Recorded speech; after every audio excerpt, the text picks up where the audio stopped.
No details have ever been released. It was really, really far, and I didn't know where I was at. Until now. You were dropped at a police station by 2 older men. That's a lie. You like to lie a lot. Let's do it. Have a good show, everybody. Here we go. This is a safe place to talk about hard things. Stand by, Dr. Phil. I'll try to be an emotional compass and point you in the right direction. 5, 4. I am not giving up on you. Go, Dr. Phil.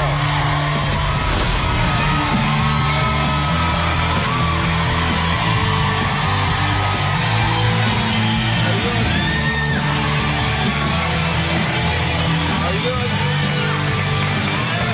How you doing? All right. Last August, this beautiful teenager made headlines when she vanished into thin air walking home from a friend's house in Missouri. Leighton Stone's mother, Anna, was convinced her daughter had been kidnapped. For 5 endless days, she lived every parent's worst nightmare. Take a look. A few months ago, Leighton went to visit a friend. She walked out the door, and that started 5 days of hell we went through with not knowing where she was. She didn't have her ID on her. She didn't have her purse on her. She didn't have her medication with her. She had nothing but the clothes on her back. I called the police. A police officer came about 10:30 that night. The next day, I called the National Center for Missing and Exploited Children. They took the report. Every time that the car door slammed, I literally thought they found her, and she's hurt, or she's dead. Then, as suddenly as she vanished, Leighton was dropped off at a police station by 2 men.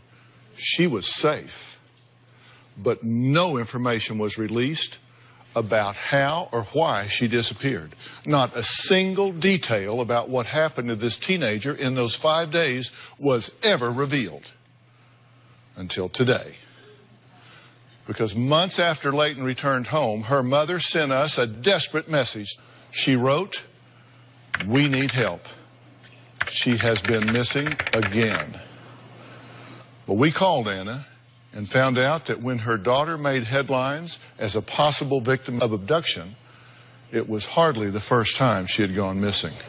In the last 8 months, Leighton has run away approximately 20 times. I'm not running away from my mom or my stepdad or anything. I'm just running. About a year ago, I was diagnosed with bipolar affective disorder. I have mood swings, but I have hallucinations. Is it a hide-and-seek game, or how is my mom going to find me this time? The consequences could be someone could kidnap me, rape me, kill me. I could be found in a ditch dead. When Leighton runs away, she either will jump out the second-story window. This is the window that I use to leave. I would hold on to this and put my feet on the siding and crawl down slowly or just jump. The longest she was gone, which was 3 weeks, she was found homeless living in the downtown area. Leighton developed an STD when she was living on the streets. I never slept with any strange men that I met on the street. I wasn't a prostitute. They called me and told me they found her. She did not look like my daughter. She had on rags. Her hair was nasty. Leighton told me that being homeless was a way to experience life. When I'm on the streets, I feel calm and happy. When I come back, my mom, she's all mad and doesn't want to talk to me. As her mother, I am at my wit's end. It does terrify me to think about what she's going to do next. Actually, now Leighton's run away more than 21 times because she took off the night before she came here and was brought home by police in handcuffs. We were so concerned that she would take off while here in Los Angeles that we hired a security guard to watch her in her hotel room.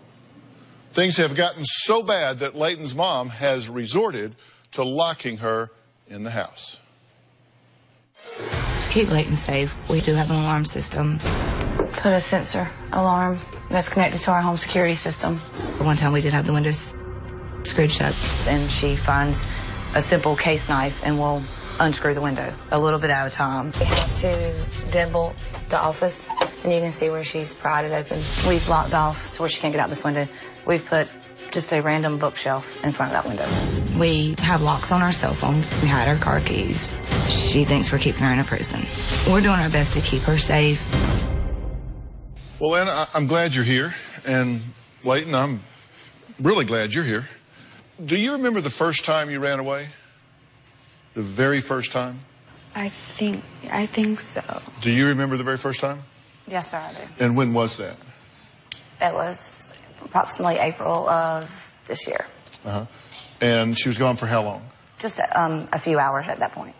I ran to a friend's house, which was only like, it was right up the street, and I stayed the night there.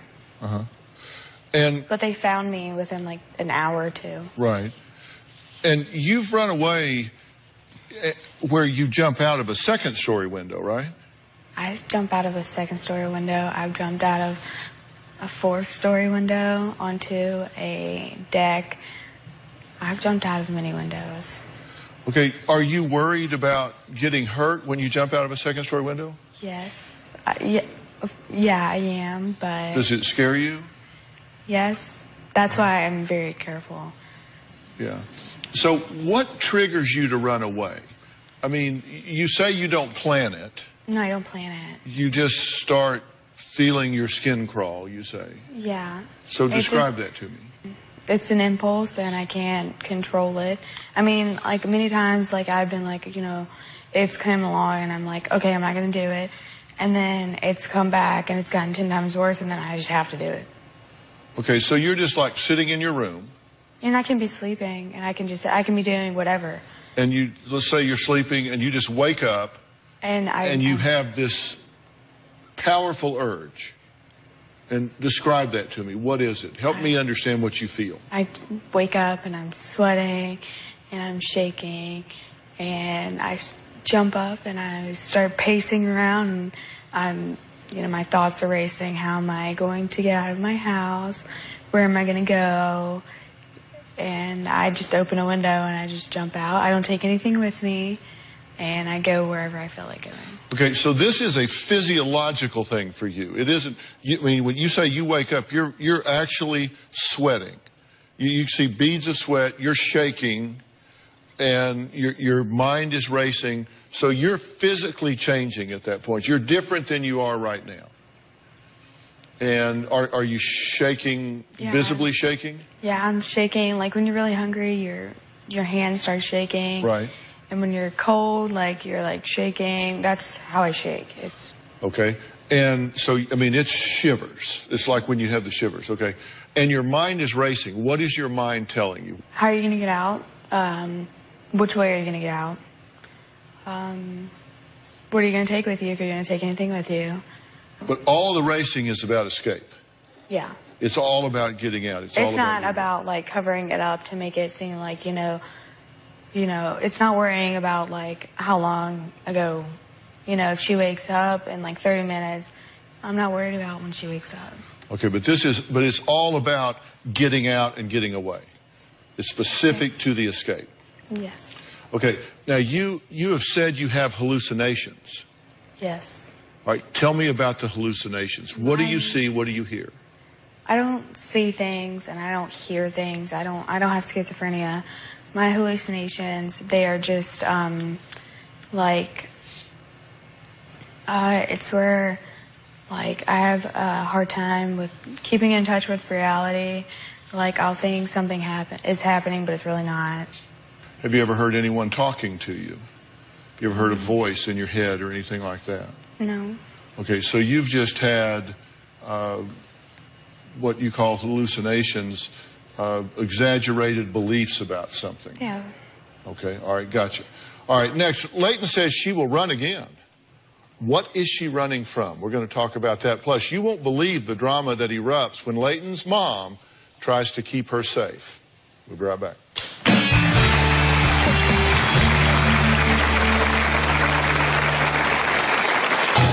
There are days that Leighton is the meanest thing that's ever walked this earth. I kicked this wall because my mom wouldn't let me go to the bonfire.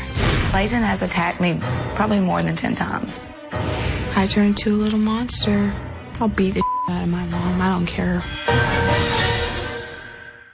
Tomorrow on an all-new Dr. Phil. Joe is a liar, a cheater, and an abuser. He was wrong. I get the urge to run away. I don't know why. I just do it. I start shaking. I start sweating. I get kind of paranoid. I feel like I'm going to crawl out of my skin, pretty much.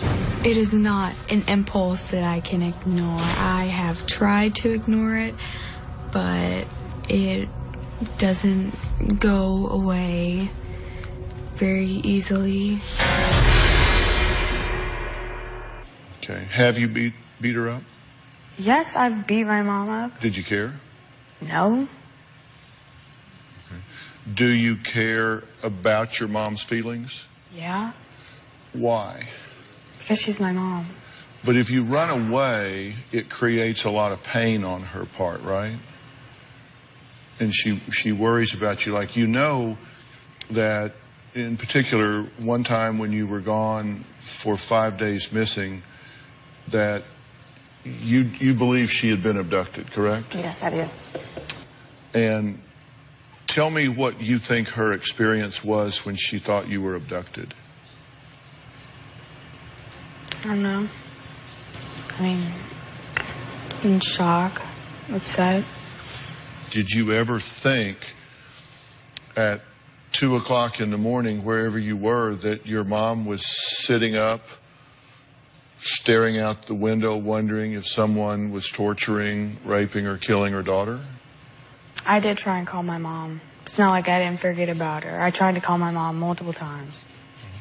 Did you not know the number? No, I knew my mom's number. I just couldn't get in contact with her. Why not? It was just, they wouldn't let me. Who wouldn't let you? The person I was with, they wouldn't let me. So Either their phone wasn't working or it was dead every time I tried to call it. So it's not like I completely forgot about my mom.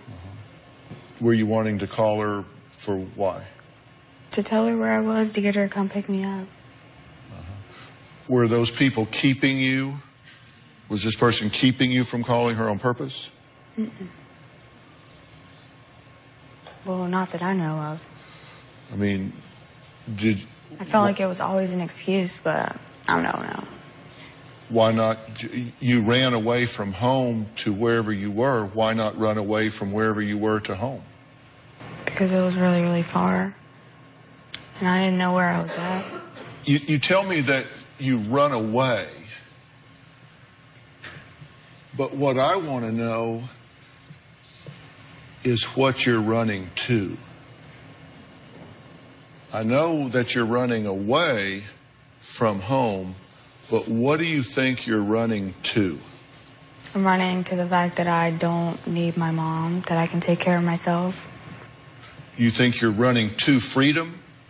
I mean, I try, but I mean, I make it pretty well by myself.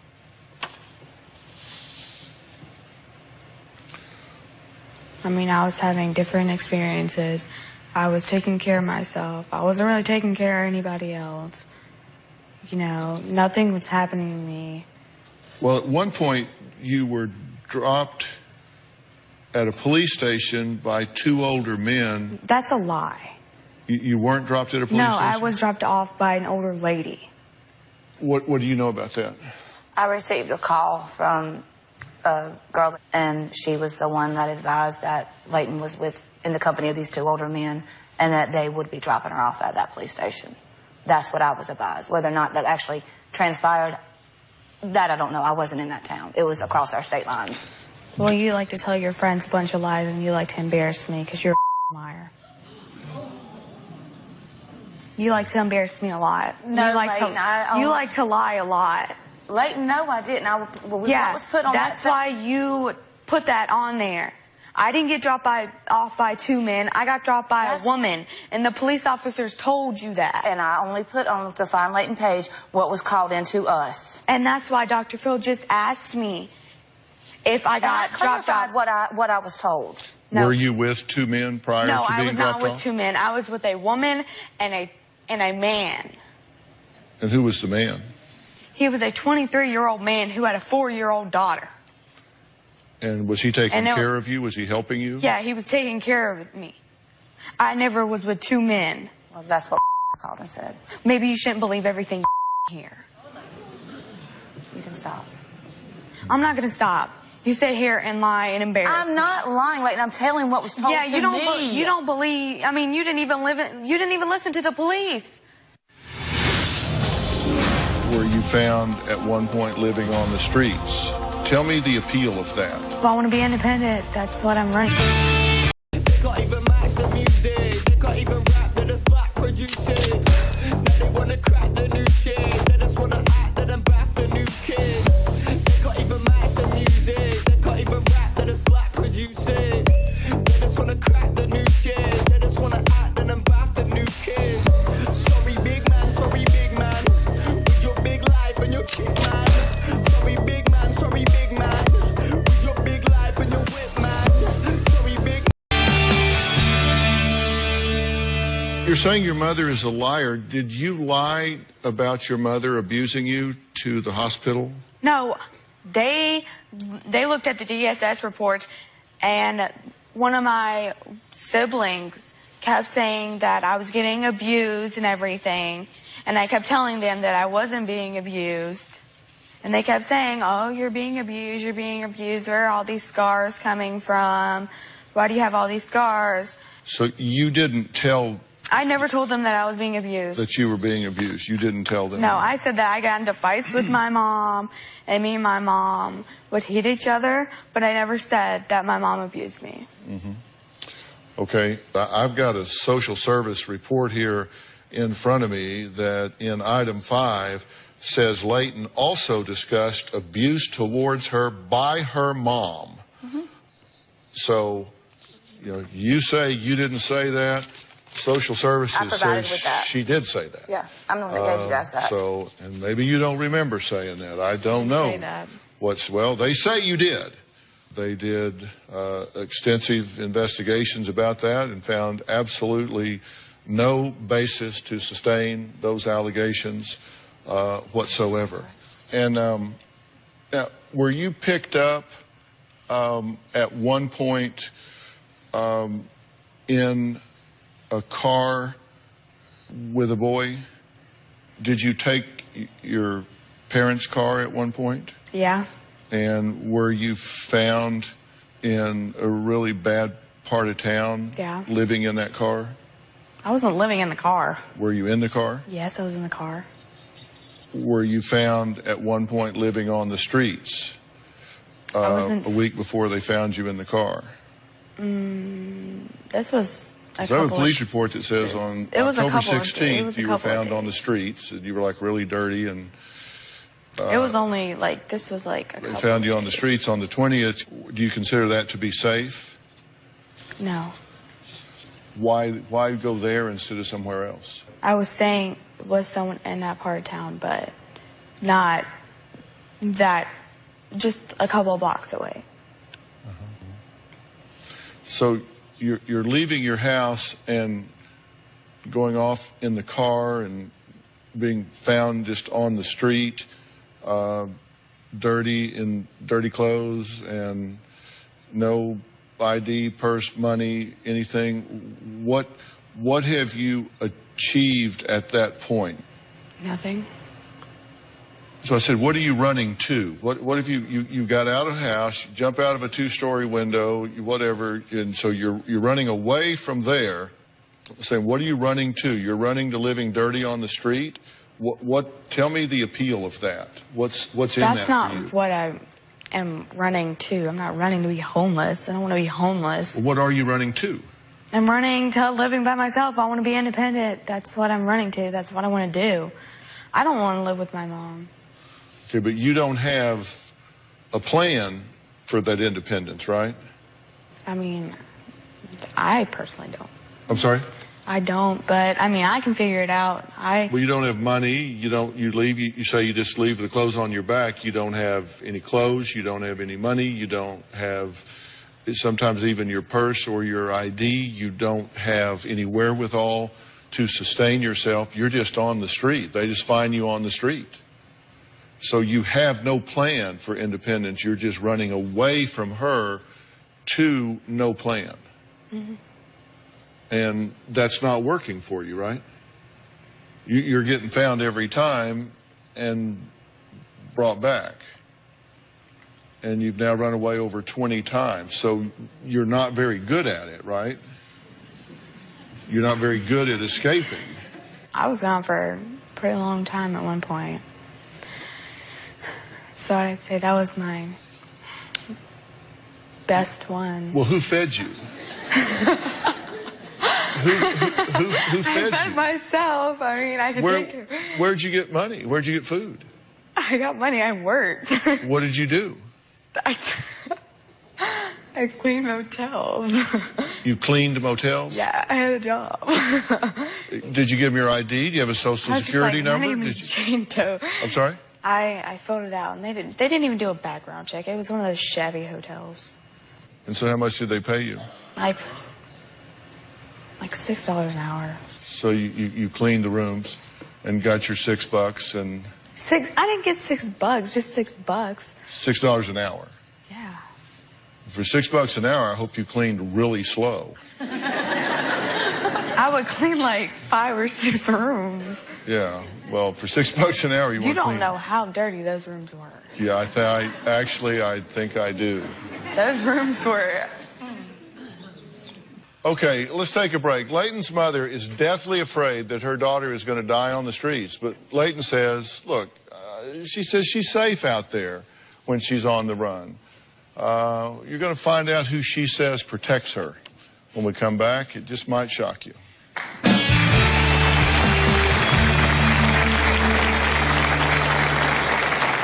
When I'm on the streets, it's all about drugs.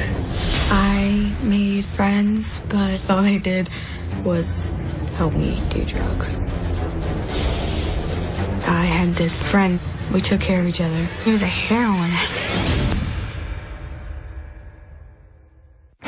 Closed captioning provided... And I wouldn't let her. Layton stormed into her room. I caught her swallowing a bunch of pills. Every time I would give Layton her medication, she was hiding them and saving them. Layton overdosed by taking 50 pills. We called 911, the ambulance came. I don't think Layton really wanted to die. I think she wanted attention, and she was mad at me because I would not let her go out.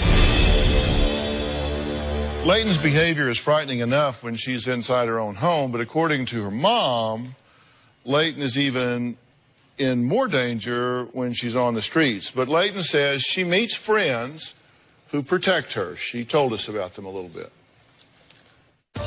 When I'm on the streets, you try and go get some money, and then you go get drugs. It's all about drugs. I made friends, but all they did was help me do drugs. They did, like, meth in front of me, like cocaine. I just stuck to Xanax and OCs and pot. I had this friend. We took care of each other. He was a heroin addict. I wasn't scared. Everyone looked after me because I was the youngest of all of them. I always carried a knife and my pepper spray, and no one was going to mess with me. I was never scared for my life, and I knew nothing was going to happen to me. What's your reaction to that? She obviously has a twisted sense of reality. So she's being taken care of by a heroin addict. They're doing meth and cocaine, but she's got her pepper spray and her knife.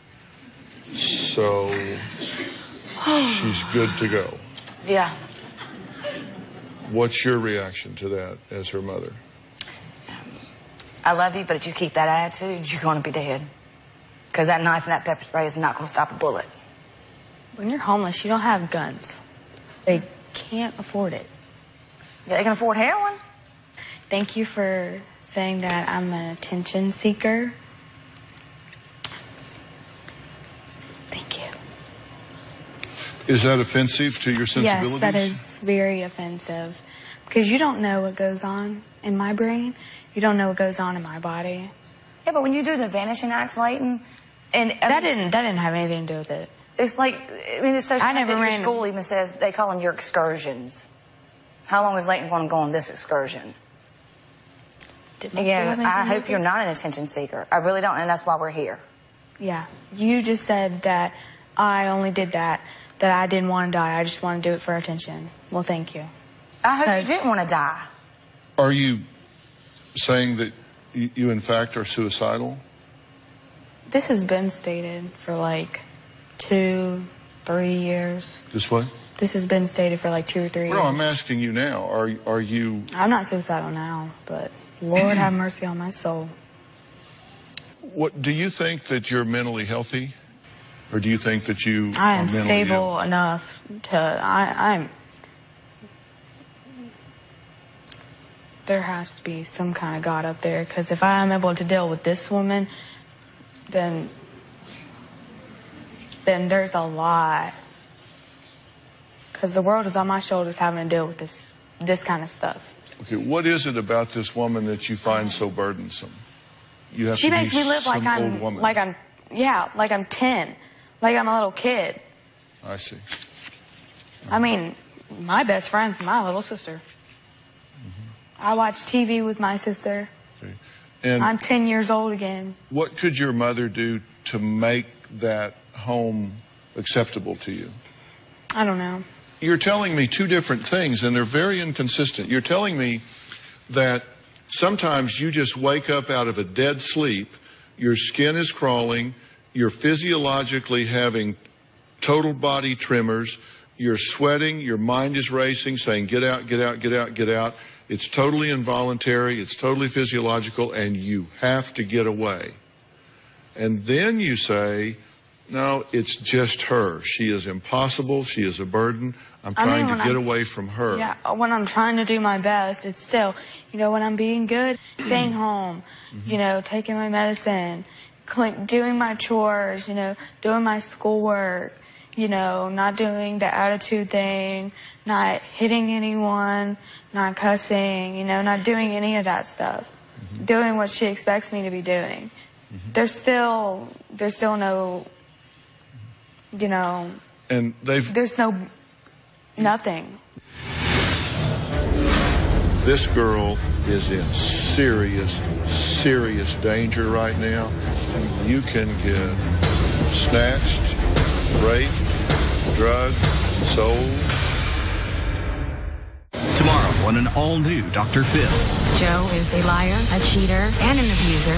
He was wrong in the past, He hasn't put his hands on you in 3 years. but now You've started abusing him. You've thrown TV trays, shot glasses. I threw my water in his face, punching on his arm. who's the victim? He turns his back on me. He ignores me. I gotta tell you, somebody starts beating on me, the conversation kind of dries up. That's tomorrow. You've been diagnosed as bipolar, correct? But you don't like to take it. I mean, no. You say it makes you not want to run away, but yet you feel kind of like a zombie. And if I don't take it, then it makes me just jump out windows.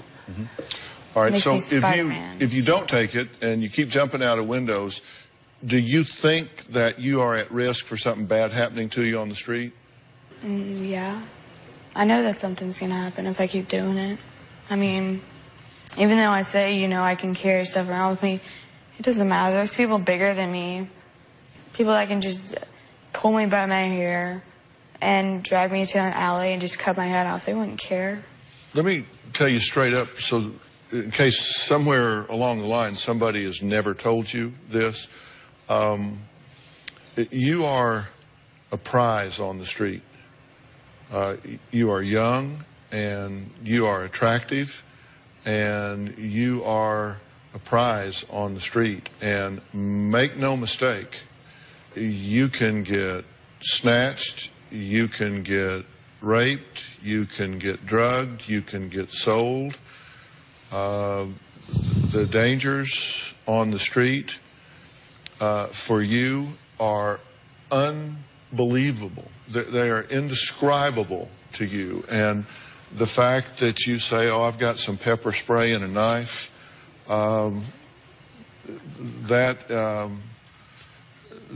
that just gives them something to use against you when they decide that it's time to take you out of the game. You are so at risk. I think it is astoundingly against the odds that you have not been raped, abducted, and sold into the human trafficking system already. And I wouldn't give you 90 days on the street before that does happen. And I'm telling you the absolute truth here. Now, she tells you you don't know because you haven't been homeless. Well, let me tell you something. I have, and I do know what it's been, and I've been homeless in Kansas City where she has been on the street, and I'm telling you, this girl is in serious danger right now, and you need to do whatever it takes to keep her safe. And this is not a popularity contest. It doesn't make a damn whether she likes you, doesn't like you, cusses you, yells at you, whatever she does. That's fine. Your job as her mother is to keep her safe. And she is too young and too naive to see around corners, but you're not. And you know what the danger is out there. And you have to stand in the gap and do whatever it takes to get her whatever help she needs. She has told you straight up she is going to run again. She is going to run again. And she says, I don't like my medication because I don't want to run when I'm on it, but it makes me feel like a zombie. That is a legitimate complaint on her part. These psychotropic medications need to be used as biochemical replacement therapies, not chemical straitjackets for young people that become inconvenient. The medication that she is on currently, she was just prescribed that about 3 weeks ago. Well, it was a trial medication to see if it would adjust to her. Yeah, well, and as in regards to knowing that she's at risk, I do know that. When she was missing for 3 weeks, the National Center for Missing Children actually put her on the trafficking list of high priority. Because she sees things in a very different way. Is there anything that will stop Leighton from running? We're going to talk about that when we come back.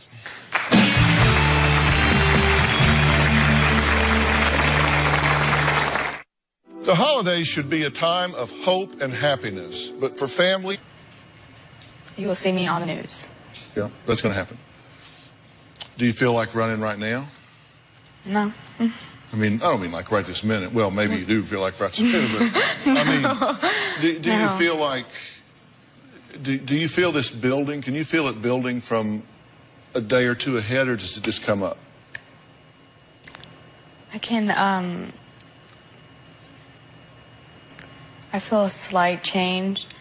And when that comes, when it does hit, you're the first one to say, you have no choice. You have to run. You pace back and forth. You have to go. You're like a caged animal, right? You have to go. Even though you don't know where you're going, you have to go somewhere besides there. Yes. Okay. And so you know that's going to come again. And when it does, you know you're going to go. That's why you say you're going to see me on the news. You know, my fear is we're going to see her on the news in a whole other context. So, look, let's just cut to it. Here's exactly what I think is going on here. I think we're all products of our learning history.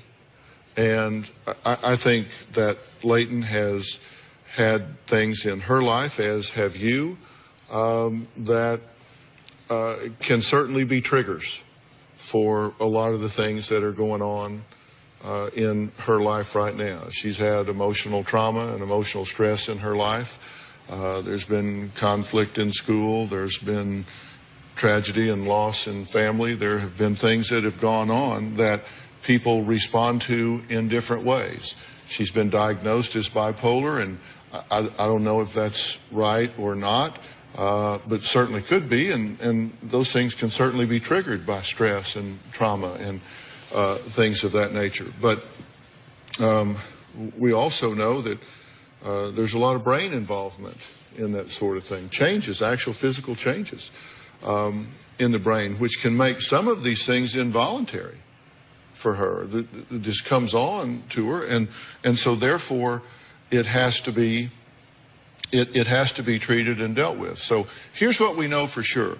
We know that whatever labels you put on this, and I'm not big on labels, and whatever labels, you want to call it bipolar, you want to call it oppositional defiant disorder, you want to call it it doesn't put it, label X. What we know is she's being forthcoming. She's saying, I know my pattern, I know this is going to build, and I know I'm going to run. I know it. I've done it over 20 times before. I know I'm going to do it again. Okay? And you know that means she's running into danger again. It's your job to stop that. And she's saying, I can't keep from it. So you have to keep her from it. It's just that simple. She also says, medication takes that urge away from me, but it also zones me out and I feel like a zombie.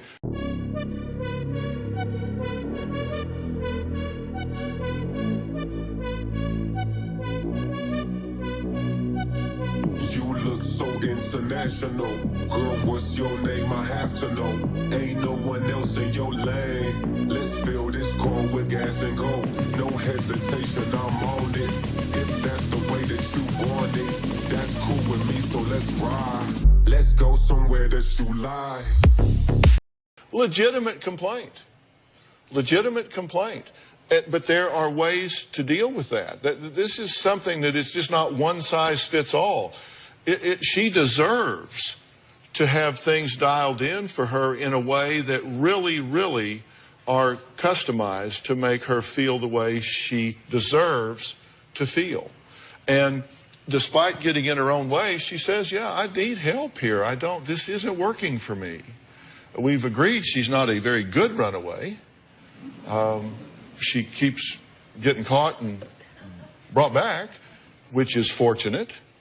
And it is just by the grace of God that she has not been abducted, killed, or sold into human trafficking. It's just, let me tell you, can you imagine the value that she would have in that world, as attractive as she is? Danger, danger, danger, flashing red signs. Plus, on dr.phil.com, you can see sneak previews of upcoming shows. Log on today.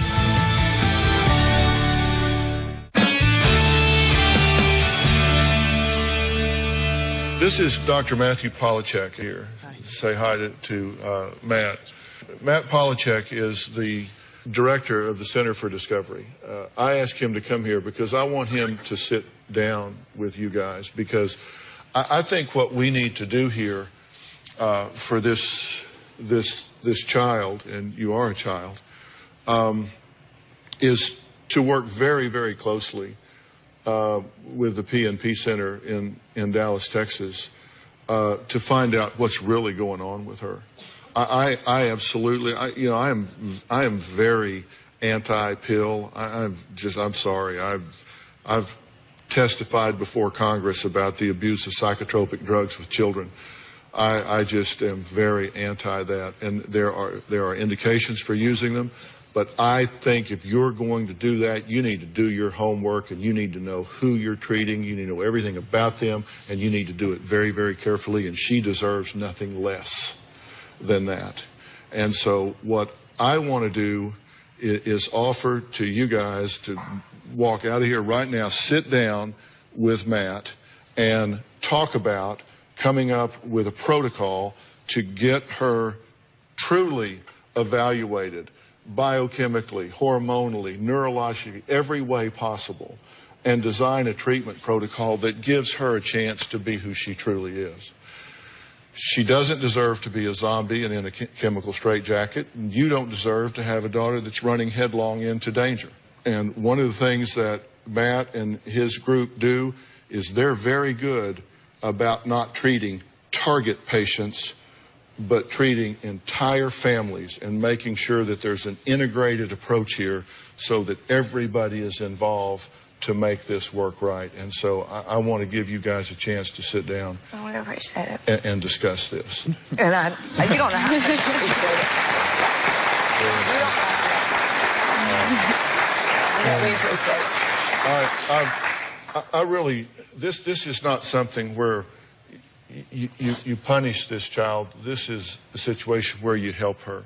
I mean, you really help her. And I hate feeling like I do punish her by keeping her in the house. Well, but I'm scared I'm never going to see her again if she walks out the door. But I'm telling you, a lot of this may be involuntary with her. I'm not trying to make excuses. You got a potty mouth and a quick temper, and we need to work on all of that. But first things first, we need to find out who you are and where you are. We need to get you some answers. So I'm going to put you guys together with Dr. Polachek down here. He is really, really great at this, and y'all are going to sit down and talk about all this, okay? Fair enough? Fair enough? All right, I want to thank all of my guests for being here today, and a special thanks to Dr. Matt Polachek and the Center for Discovery. Thank you so much for watching. We'll see you next time. You guys will talk backstage. Thanks a lot. Appreciate it. Thanks, guys. Thanks so much. Thanks. Good to see you again. Thanks so much. Thanks, guys.